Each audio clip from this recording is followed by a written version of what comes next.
வணக்கம். 2020ஆம் ஆண்டு அரச பரீட்சை வினாத்தாள் ஒன்றின் கடைசி பக்கம் 35வது வினாவிலிருந்து விடை காணும் விளக்கங்கள் வழங்குகின்றேன். சைக்கிள் பயணி ஒருவர் ஆரம்ப இடத்திலிருந்து பயணத்தை ஆரம்பித்து அதே இடத்தை வந்தடையும் விதம் உருவில் காட்டப்பட்டுள்ளது. அதற்கமைய 35, 36 ஆகிய வினாக்களுக்கு விடை தருக என கேட்கப்பட்டிருக்கின்றது. அப்ப ஆரம்பித்த இடம் இங்கே இருந்து அவர் சைக்கிள் பயணத்தை இப்படியாக செய்து முடித்து இதே இடத்துக்கு வந்து அடைந்திருக்கிறார். அது அம்புக்கோடுகளால காட்டப்பட்டிருக்கு. அதை வைத்து இந்த 2 கேள்விகளும் கேட்கப்படுகின்றன. முதலாவது கேள்வி, சைக்கிள் பயணி மீண்டும் ஆரம்ப இடத்தை அடைவதற்குள் வலதுபுறமாகவும் இடதுபுறமாகவும் திரும்பிய தடவைகள் எத்தனை?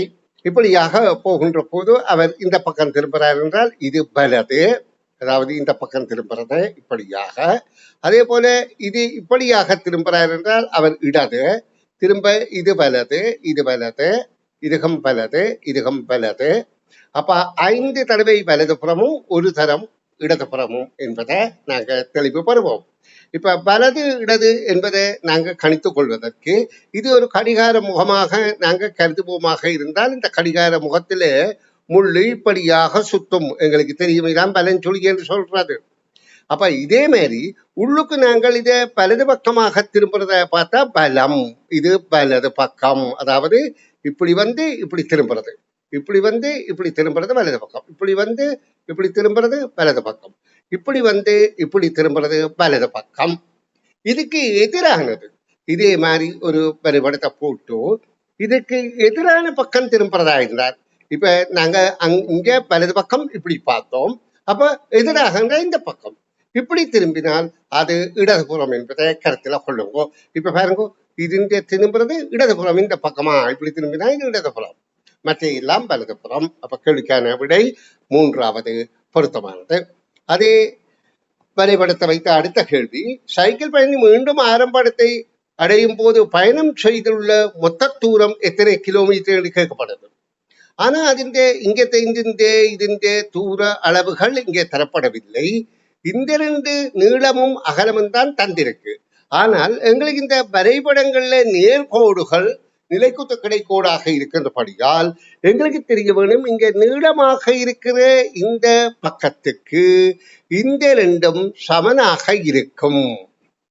இது எங்கட கற்புலனத்தில் எங்கட கணித அறிவை கொண்டு எங்களுக்கு தெரியும். அதே போல அகலப்பக்கமாக இருக்கின்ற இந்த 7 கிலோமீட்டருக்கு இந்த 2ம் சேர்ந்தால் 7 கிலோமீட்டர் என தெரியும். அப்ப நாங்கள் 9 சக 9, 7 சக 7 கிலோமீட்டர், 9 18 கிலோமீட்டர், 7 14 கிலோமீட்டர், மொத்தம் கூட்டினால் 32 கிலோமீட்டர். 3வது விடை பொருத்தமாக இருக்கின்றது. இனி நாங்கள் 37வது வினாவுக்கு விடை காணும் விளக்கத்தை அணுகுவோம். இப்ப பாருங்க, 37வது கேள்வி, அமலன் கமலன் சமன் என 3 பேர், இந்த 3 பேரும் இருக்கிறார்கள். இந்த மூவருக்கும் தங்கைகள் கீதா, ராணி, சீதா என்று இருக்கிறார்கள். இப்ப சொல்லப்படுகின்றது, இதிலே கீதாவுடன் அமலனின் தங்கை இருக்கின்றாள். அப்ப அமலனின் தங்கை கீதா இல்லை என்பது விளங்குகின்றது. ஏன், கீதாவுடன் அமலனின் தங்கை இருக்கின்றாள். அப்ப அமலனின் தங்கை கீதா இல்லை என்று சொன்னால் மற்ற 2 பேர்ல ஒரு ஆளா இருக்கலாம். அதாவது ராணி சீதால ஒரு ஆளாக அமலனின் தங்கை இருக்க முடியும், கீதா இல்லை. அதே நேரம் கமலனின் தங்கையும் கீதா இல்லை என்று சொல்லப்படுகின்றது. அப்ப கீதா என்பவள் அமலனின் தங்கையும் இல்லை, அமலன் தங்கையில கமலனின் தங்கை இல்லை என்று தகவல் சொல்லப்படுகின்றது. ஏன், அமலனின் தங்கை கீதாவுடன் இருக்கிறாள் என்றால் அமலனின் தங்கை கீதா இல்லை. அடுத்து கீதாவின் தங்கை கமலனின் தங்கை கீதா இல்லை என்றும் ஒரு தகவல் சொல்லப்படுகிறது. கமலனின் தங்கை கீதா அல்ல. ஏனின் சமனின் தங்கை யார்? அப்ப சமனின் தங்கை தான் இந்த கீதாவாக இருக்க வேண்டும். ஏன், அவர் 2 பேருக்கும் இல்லையா சமன் தங்கை கீதா என்பது கேள்விக்கான விடையாகும். அப்ப 1வது விடை பொருத்தமானது. அடுத்த 38வது கேள்வி கவனிங்கோ. ஏபி ஆகிய பாத்திரங்களுள்ள அரிசியில் சரிபாதி வீதம் எடுத்து அவை அப்பாத்திரங்கள் 2லும் மாற்றி மாற்றி இடப்பட்டன. இப்போது பாத்திரம் ஏயில் உள்ள அரிசியினதும் அளவானது பாத்திரம் பியில் உள்ள அரிசியின் அளவிலும் என்று கேட்கப்படுகிறது.